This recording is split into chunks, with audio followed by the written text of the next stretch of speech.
Welcome to Arul Vallalar TV and microwave அவன் service centre.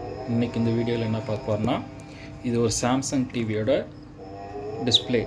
இது நம்ம என்ன செஞ்சுருக்கோம், டிஸ்பிளே மட்டும் தனியாக கழட்டி என்னுடைய டெஸ்டிங் டேபிளில் வச்சுருக்கேன். இதில் பவர் ஆன் பண்ணால்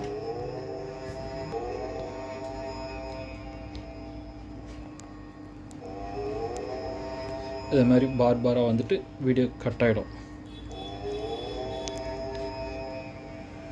வருது பாருங்கள், மேலேருந்து கீழே இறங்குதுங்களா, ஸ்க்ரீனு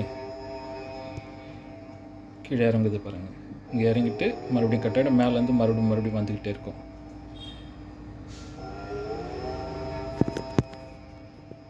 இதுதான் ப்ராப்ளம். இது என்னென்னா, வோல்டேஜ் செக் பண்ணும்போது இங்கே வரக்கூடிய பிசிபியில் வரக்கூடிய பேசிக் சப்ளை எல்லாமே கரெக்டாக இருக்குது. இது கீழே இறங்குது பாருங்கள், மேலே இருந்து நான் ஸ்டாப்பாக இறங்கிக்கிட்டே இருக்கோம். பிக்சரு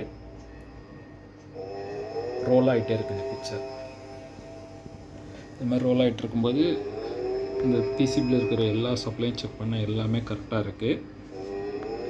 அதுக்கப்புறம் என்ன செஞ்சேன், இந்த சைடு ஆஃப் பண்ணுவோம். இதுக்கு வரக்கூடிய சிக்னல் மிஸ் ஆகுது. இந்த இடத்துல வரக்கூடிய சிக்னல் அதாவது என்னென்னா, இந்த கிளாஸ் வழியாக இது எல்லாமே உள்ளே இருக்க போகும். அந்த கிளாஸ் வழியாக போகக்கூடிய சிக்னல் மிஸ் ஆகுது. இப்போ என்னென்னா, அந்த கிளாஸ் வழியாக போகக்கூடிய சிக்னலை நம்ம பைபாஸ் பண்ண போகிறோம். பைபாஸ் பண்ணதுக்கப்புறம் படத்தை பார்ப்போம். இப்போ பைபாஸ் பண்ண நான் இப்போ என்ன செஞ்சுட்டேன், அந்த மிஸ் ஆகிற சிக்னல் மட்டும் அங்கேருந்து ஒரு ஜம்பர் அடித்து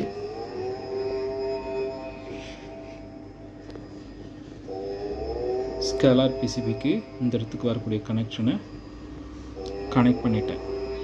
அதை பைபாஸ் பண்ணிட்டேன். இப்போ பைபாஸ் பண்ணதுக்கப்புறம் பிக்சர் ரோல் ஆகலை, படம் இப்போ பர்ஃபெக்டாக வருது.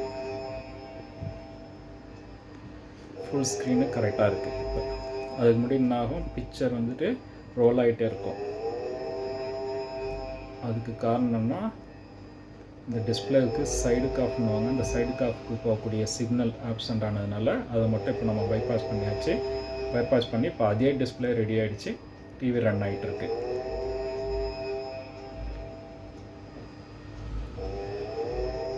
இந்த வீடியோ உங்களுக்கு பிடிச்சிருந்ததுன்னா லைக் பண்ணுங்கள், ஷேர் பண்ணுங்கள், சப்ஸ்கிரைப் பண்ண மறக்காதீங்க. தேங்க்ஸ் ஃபார் வாட்சிங்.